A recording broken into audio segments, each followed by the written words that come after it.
talk about your journey from president to district governor and what you got out of that. Well, I joined, when I joined Rotary, I didn't think about that. It didn't even dawn on me that there was. And then when I became district governor,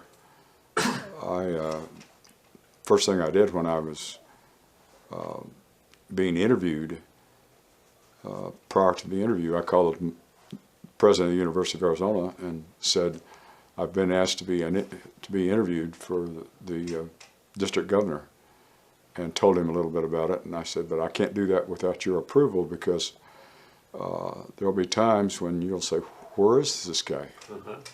And he said, no. He said, I think that'd be great public relations for the university to have somebody out throughout the state representing Rotary, but also they'll know you were with the University of Arizona. So with John Schaefer's approval, I became district governor of Southern Arizona. And it was one of the great experiences of our lives, because we did things that we wouldn't do. And I got acquainted with people all over the Southern Arizona.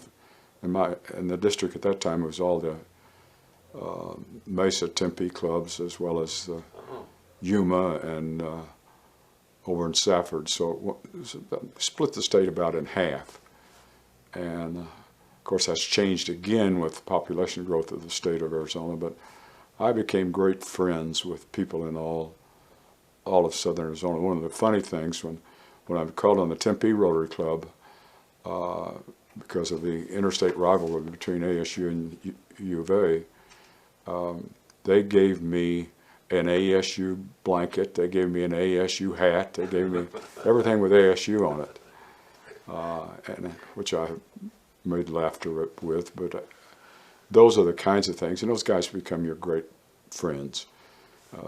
The district governor following me was from Tempe, and when he came to give his speech to the university, not to the university, but to the Tucson Rotary Club, Stubby Ashcraft, a former member of our club who's deceased now, was the president, and the president was supposed to speak from, or he was president of the Tucson Rotary Club, but the speaker was supposed to be given 30 minutes at the podium.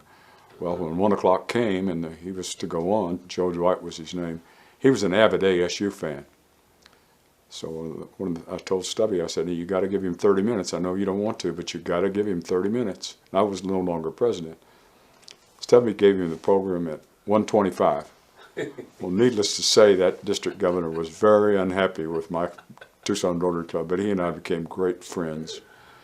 And unfortunately, a lot of those great friends of mine are gone.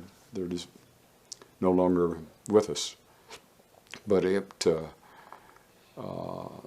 just really was a wonderful organization, and the districts. And then I was asked to do some other things for Rotary on an international basis. And I was on the program committee for the entire world for planning the Rotary International Convention in Melbourne, Australia. And it was just a great experience for me. And I made a lot of friends with a lot of Rotarians, and went to a sheep ranch and sheared sheep. And this was just after the meeting was over, but we just really enjoyed that part. And by being in that area at that time, my wife and I visited areas we probably would have never seen or been to, or you were invited into homes to spend the night, and all kinds of things like that. Rotary's really been great for my wife and I. It's been a blessing. And then I was asked to be the regional foundation coordinator for about 13 western states. And so one day you're in Seattle, and the next day you're in Portland, and that gets to be tiring. But again, the president of the University of Arizona thought that was all great. So thankful to John Schaefer,